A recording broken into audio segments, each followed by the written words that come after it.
Afternoon Fix-It fans. So I'm back with the vintage Hit Parade receiver this afternoon. So this will be a part 2 video because I've already done one video on this Hit Parade receiver where I went right through it because my friend James bought me this receiver for Christmas and it was doing nothing. It had no power, it wasn't turning on. So I done one video where I went through it trying to find out why it didn't power up, and I did find a problem with the lead. So I sorted all that out and then plugged it in, and it does seem to be working, this receiver, or I haven't had sound out of it, but the radio was tuning into stations. So it does appear like it's getting power now, and it does appear to be working. So in the video today I'm going to take the front off of this, because in the other video when we plugged it in, it had no bulbs working at the front, none of the face was lighting up. So I'm going to take the front off it today and check the bulbs, see if they are blown or if there is a problem with them. So if there is a problem with the power to the bulbs, I'll have to go through it and see if I can find out why. But the chances are the bulbs might all be blown in this, and then I shall replace them if I have got any. If not, I will have to order some. And after that I shall go right through it with Deoxit, do all the pots and the switches and the connections round the back, and then give it a little while to dry out, and then I shall put it back together and see if it is now making any sound and working properly. And hopefully it will be. So let's crack on and get this faceplate off so I can see what's going on with the bulbs. So you need to start by taking all the knobs off, and hopefully they will just pull off. Yeah, tuning wheel just pulled off. That's like a little plastic disc that was just behind the tuning wheel. So let's see if we can get these other ones off. Yeah, they're just pulling off all right on this. They're coming off quite easy. Some receivers, these knobs just pull off so easy, and on others you have to fight them to get them off. Now by the looks of it, all you need to do is take out 2 screws this side, and there is a nut and 1 screw the other side, and then the faceplate should just pull off the front of this Hit Parade. So I'll just turn it round, and I'm going to start by taking the little nut off of this side.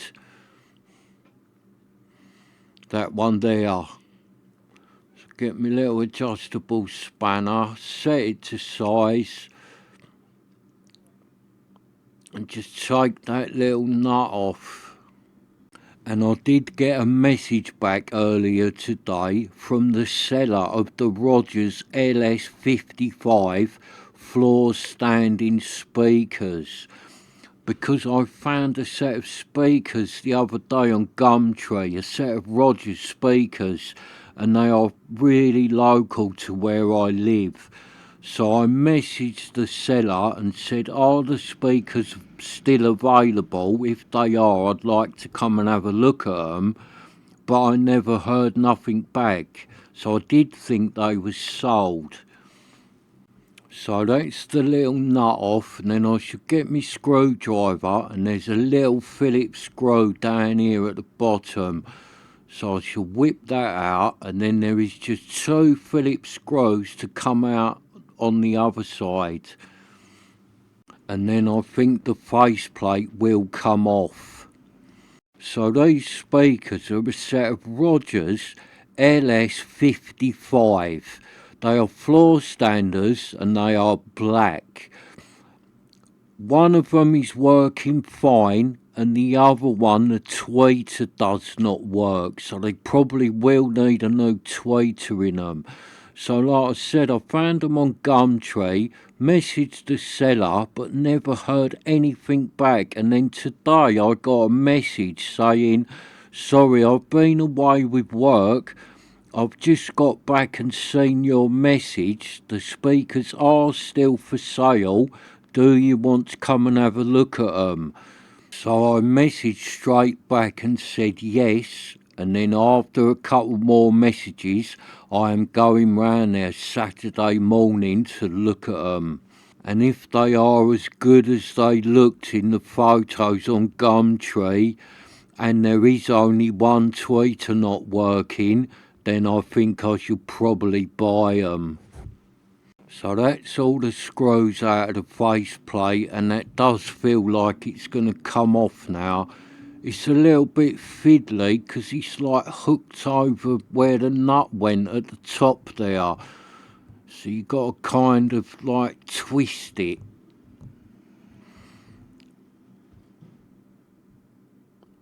There you go, that's how you need to do it. So you just got to lift it up from this bottom corner and then it has come off. It's in nice condition, that faceplate. I will give it a clean while it's off because it is a little bit dirty, but it's in nice condition. There is no damage on that faceplate. So let's turn it back round and have a look at the bulbs on it. And all the bulbs, look, it's got two there. They are them little tiny bulbs. So I won't have none of them. I know I have not got any bulbs like that. And there's a bulb here on the end, the same type of bulb. And you can see that one is black as anything. So that one is blown. And all that says on it is 021. There is no voltage on it or anything like that. So I'll have to try and track down some of these bulbs. I'm not even sure what them little bulbs like that are called. So let me just get the camera off of the tripod and I'll get you in there and show you the little bulb.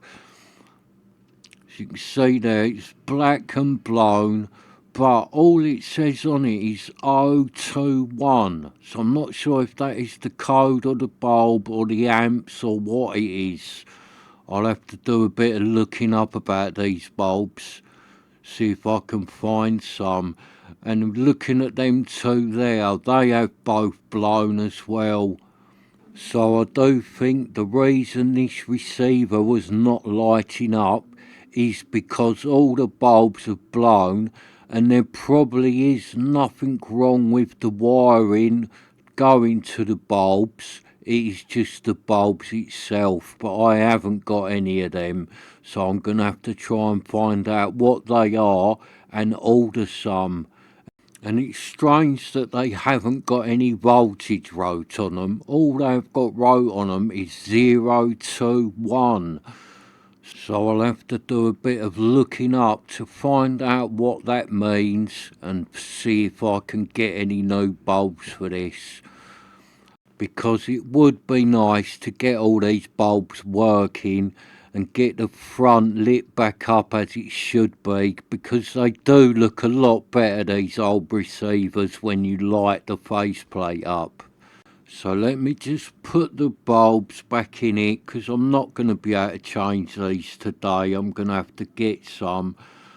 So I'll just put the bulbs back in it as they were, and then we'll move on and start going through this hit parade with a bit of Deoxit. Give it a nice clean on all its pots and switches, and I shall do the little DIN connectors round the back, give them a clean as well.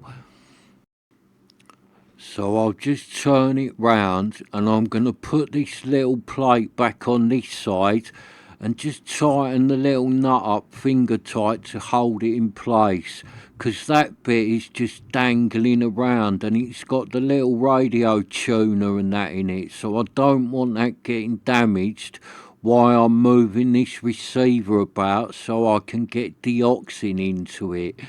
So I'm just going to put that plate on and just temporary put that little nut back on now, just to hold it all in place and stop anything getting damaged while I go through this one with Deoxit. So that's the little plate safely back on. So I shall turn this up this way, and then you can see you can get into the pots on this one quite easily. You don't even need to take the faceplate off. I only took that off to check the bulbs. If I was just doing the Deoxit on the pots, I would have left that faceplate on. So I just get my can of Deoxit, put the little straw in it ready to go, and then we just quickly run through these pots and give them all a little squirt through that little gap on the top of them. Just a little tiny bit down through that gap on all the pots. That's all you need to do. Once you've got a little bit into the pot, just give it a good wiggle a few times and just work the deoxin into them. So that's all you need to do. And I can feel that pot freeing up already on this one, because the pots are a little bit stiff on this receiver, but like that one has loosened straight up, a little bit of deoxin in it. So let's do this one, do that one above it, and just work it in. That's all you need to do.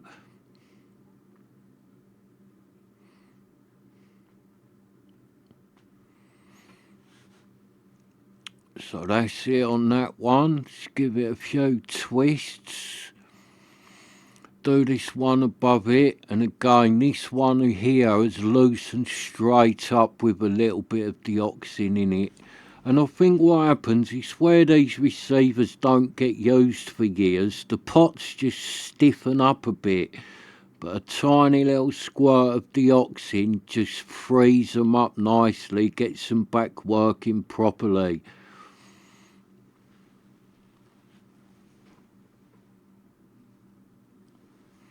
So just do the same with that one, work it in, and again that one's freed up nicely. Little tiny bit of deoxin really has done its magic in these pots. They're all feeling nice and smooth, and they all feel like they're working as they should, because they was a little bit stiff. They wasn't grindy or anything like that.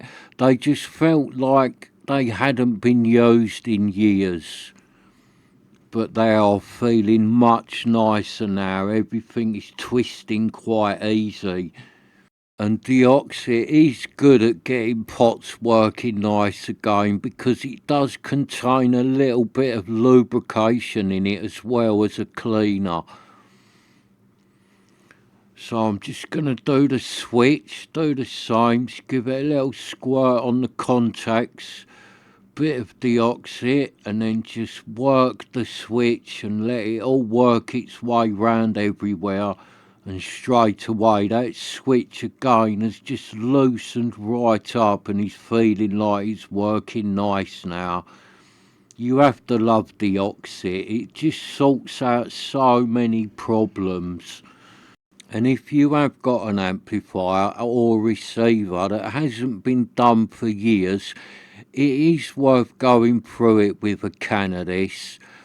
Now I know it's expensive. If you want to buy a can of this to do one amplifier, that is really expensive. But one of these cans will do a lot of amplifiers. So here's my little tip. If you've got a group of friends and all of you have got a few vintage amps or receivers, or even if you've got one each, all chip in and buy a can between you and then share it. And that is a cheap way of servicing your amplifier, because to buy a can of this just to do one amplifier is a lot of money. Now I know you can buy the little tiny bottles of Deoxit that are a lot cheaper, and you put them on with a brush. Now they're okay on all your inputs and stuff round the back, and they're alright on your selectors if you can get to them, but it never works that well on your pots, because it's hard to get it into your pots like that, especially if your pots are a little bit buried by wiring or something like that. So one of these cans with that flexi straw is worth the extra bit of money, and it makes doing your pots just so much easier.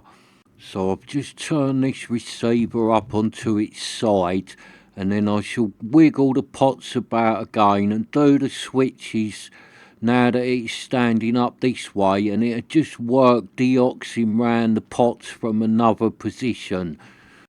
So it'll just help to make sure that I have got Deoxit into everywhere. And I would say this with Deoxit, although your amplifier might be working 100% correct and have no crackles whatsoever, so you are thinking, oh, there's no point doing it with Deoxit, there is nothing wrong with it. I've had amplifiers and receivers like that, and I have done them with Deoxin, and they have transformed into a different amplifier, and they just sound so much better. So I'm just going to give it a little squirt into these 2-pin DIN connectors, and they are where the speakers go. So it'll only take one set of speakers, this little hit parade. So I've just put a little bit of Deoxin into them DIN connectors, and that will just clean them up nicely, and they will make a much better connection when I put some speakers on it. So I just wiped the excess off on my brush, and I should just use it on these plug pins rather than waste it, because like I said, Deoxin is expensive, so never waste any. Use it wherever you can.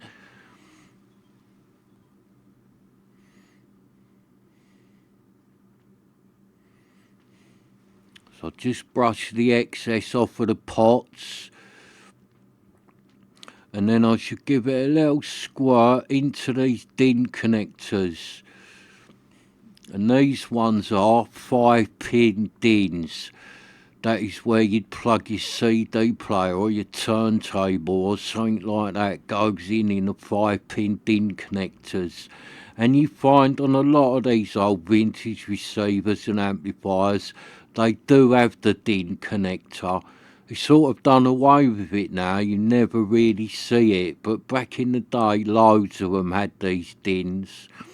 And a lot of people don't like these DIN connectors. People want stuff with the phono connectors on it, because I think they think that the phono is a better connection, and it probably is a little bit, and it is a lot easier to get decent phono leads than getting decent DIN leads.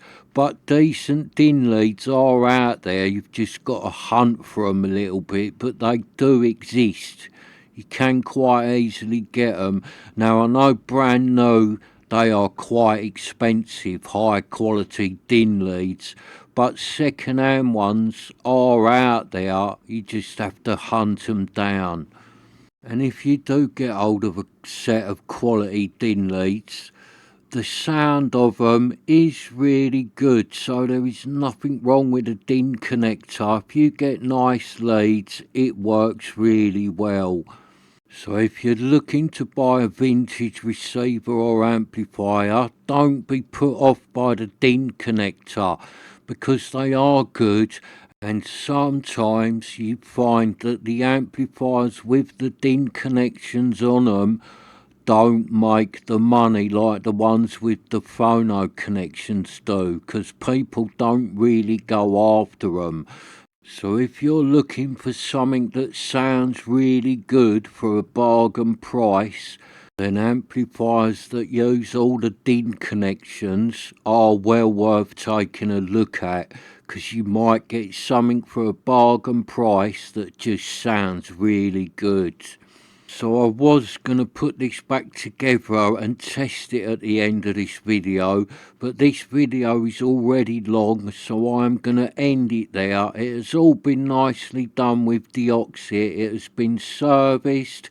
I'm going to leave this now for a couple of days to dry out, try and get my hands on some bulbs for it, and then I shall put it back together in the next one.